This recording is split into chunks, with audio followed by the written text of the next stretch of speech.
Hello everyone, চলে এসেছি তোমাদের কাছে আবার নতুন আরেকটি ব্লগ নিয়ে।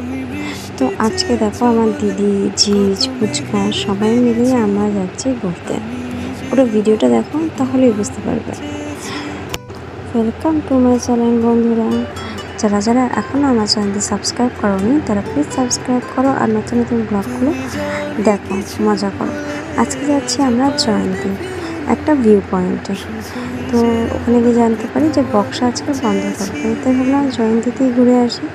এই দেখো আমাদের এখানে জয়ন্তী প্লেস, আর আমাদের ডুয়ার্স তো তোমরা জানি কতটা সুন্দর। একে তোমরা আগেও আমার ভিডিওতে দেখেছো। এই হচ্ছে আমার বাস্তা, আর আমরা একটা গাড়ি করে নিয়েছিলাম যেটাতে আমরা একদম ভিউ পয়েন্টে চলে যেতে পারি। আমরা কালচিনি থেকে গাড়িটা করেছিলাম, রিজার্ভ করে নিয়েছিলাম। আর এই দেখো পাহাড়ি রাস্তা। যদি এটা কালচিনি থেকে বা কোনো আলিপুর থেকে নেওয়া যায় তাহলে সেখানে কোনো ভাড়া লাগে না, 1050 হয়ে যায়। তো আমার ফ্যামিলি মিলে গেছিলাম, বাচ্চা নিয়ে, তো ভাবলাম গাড়ি রিজার্ভ করে নেওয়াটাই ভালো হবে। আসলে এখানে যে ফরেস্টটা সেখানে অনেক ধরনের অ্যানিমালসও বার হয়, তো সেক্ষেত্রে না ছোটো ছোটো গাড়ি নিয়ে গেলে একটু ভয় থাকে, বাইক বা কিছু ছোটো গাড়ি সেগুলো অসুবিধা থাকে। তাই ভাবলাম একটা রিজার্ভ করে নিলে সুবিধা হবে, যাতে বাচ্চাদেরও কেউ যেন অসুবিধা না হয়।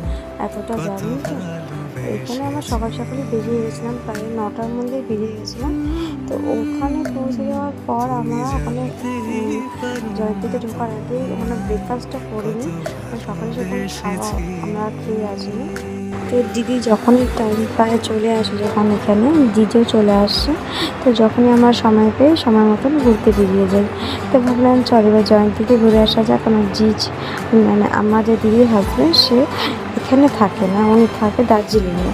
তো জয়ন্তী সেভাবে ঘোরা হয়নি। এই পুচকিটা হচ্ছে ভূতু, একেও তোমরা আগের ব্লগে দেখেছো, আর গৌরানি। তো জিজ বললো চলো তাহলে জয়ন্তী ঘুরে আসি, কারণ জয়ন্তীতে আমার সেরকম যাওয়া হয়নি।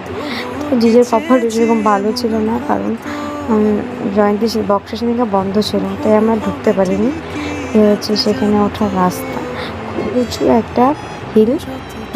কিছু দূর গিয়ে একটা রিসর্টও আছে, সেখানে রিসর্টে আমরা থাকবো না বলে সেভাবে যাইনি, প্রিপারেশনে নিয়ে যাইনি। তাই আমরা ভাবলাম বাচ্চা নিয়ে যাবো, ভিউ পয়েন্টটা ঘুরে চলে আসবো, তাই আমরা ওখানে যাচ্ছি।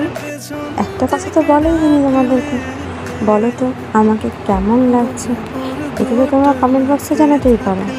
তো আমার এই ড্রেসটা আমি কিনেছিলাম অ্যামাজন থেকে, তো জানিও কেমন লাগছে এই ড্রেসটাতে আমাকে পরে।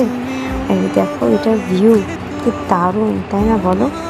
আরও সুন্দর, দেখলে তোমরা বুঝতে পারবে। আর যতটা না ক্যামেরাতে সুন্দর, তার থেকে বেশি নিজের চোখে দেখলে বুঝতে পারি। আর এই ডগিটাকে আমরা প্রথম থেকেই পাচ্ছি, যখন আমরা সান্তাল ব্রিজ থেকে ঢুকি এই ডগিটা আমাদের ওই গাড়ির পিছনে পিছনে আসছে। হঠাৎ কেন বুঝতে পারি, তারপর ওকে কিছু খাবার দিলাম। এখানে দোলনা ছিল বাচ্চাদের জন্য, বাচ্চারা একটু দোল পাক খাচ্ছে, আর আমরা এখানে ভিডিও করলাম, অনেক রিলস বানালাম এবং ফটো তুললাম। কিছু খাবার নিয়ে গেছিলাম স্ন্যাক্স, ওগুলো খেয়ে আমরা কিছু ভিডিও বানিয়ে ওখান থেকে বেরিয়ে পড়ি। এ তো আমার দিদি, তোমরা চেনে আমার দিদিকে। এই দেখো ফুচকাগুলো গান চালিয়ে নাচানাচি করছিলো, একটু খেলছিলো। ওরা খুব টায়ার্ড হয়ে গেছিলো, কারণ এখানে আমার বেশিক্ষণ থাকিও নি, কারণ এখানে বেশিক্ষণ থাকাটাও সেফটি না।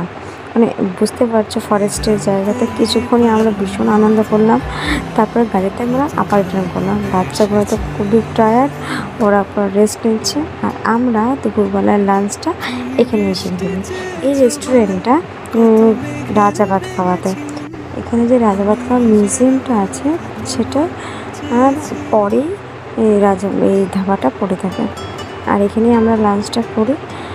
আর এই যে রেস্টুরেন্টটা আছে সেখানে স্ন্যাক্সও পাওয়া যায়, ডিনারও করা যায়, বার্থডে পার্টিও করা যায়, এবং এখানে প্লেসটা যথেষ্ট বড়, বাচ্চাদের খেলার জায়গাও আছে, একটা বিশাল মাঠ, বড় প্লেস আছে, সামনে গ্রাউন্ড আছে, এবং কেউ যদি বাইরে বসে লাঞ্চ বা ব্রেকফাস্ট বা কিছু টাইম স্পেন্ড করতে চায় বন্ধুবান্ধব, সেখানেও তারা আসতে পারে। এই দেখো আমার যখন গেছিলাম ধাবাটা অনেক ফাঁকাই ছিল, তাই সেরকম ভিড় ছিল না, কিন্তু এখানে যারা বাইরে একটু এনজয় করতে চায়, টাইম স্পেন্ড করতে চায়, বাচ্চারা খেলতে পারে, খুব একটা ভালো প্রসেস আছে, আমার বেশ ভালোই লেগেছে।